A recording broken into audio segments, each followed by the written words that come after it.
cara trade in the zone. Okay, so hari ni kita nak share sikit macam mana untuk korang trading in the zone yang betul. Okay, so apa maksud trading in the zone ni? Trading in the zone ni bila korang tunggu price tu masuk zone entry korang entry dan price tu terus zero flow. Okay, so first kali untuk kita trading in the zone ni, kita kena tengok dia punya trend sekarang. Okay, so kita mark dulu, dia buat penurunan sikit, kemudian dia ada buat sideways dekat sini. So kita mark dulu dia punya support and resistance. So dia tengah buat channel kat sini. Kita boleh mark dalam 3 point. Sentuhan ni dia adalah support.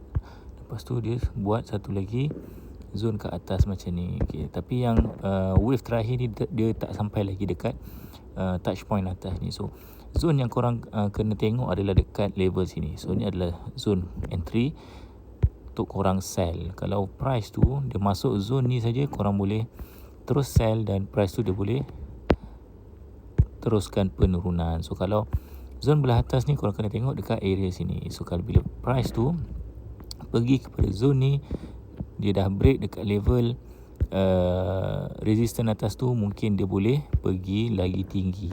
So ni adalah zone-zone yang korang kena mark. Alright, so inilah cara untuk korang entry. So bila korang dah entry tu, korang boleh set saja stop loss dekat sini untuk buy, ataupun stop loss dekat sini untuk sell. Lepas tu korang tarik je stop loss slowly. Bila price tu naik sampai dia hit korang punya stop loss. Dan untuk setup sell, korang turunkan stop loss, dia bergerak lagi ke bawah, korang turun lagi stop loss sampai trade korang tu hit korang punya stop loss.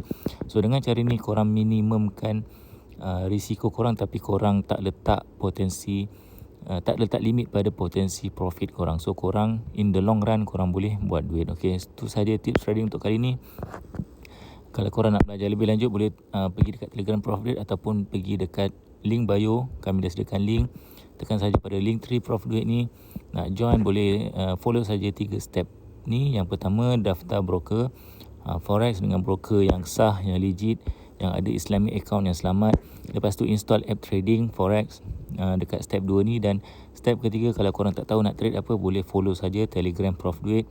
Kami akan share sedikit signal lah. So kalau ada setup cantik, kami akan share dekat Telegram Prof Duit. So korang tak perlu analisa, korang perlu follow trade kami sahaja. Okay, itu saja tips trading untuk kali ni. Harap video ni membantu korang. Share video ni pada rakan-rakan, klik link dekat bio untuk belajar lebih lanjut, dan follow Telegram Prof Duit untuk signal.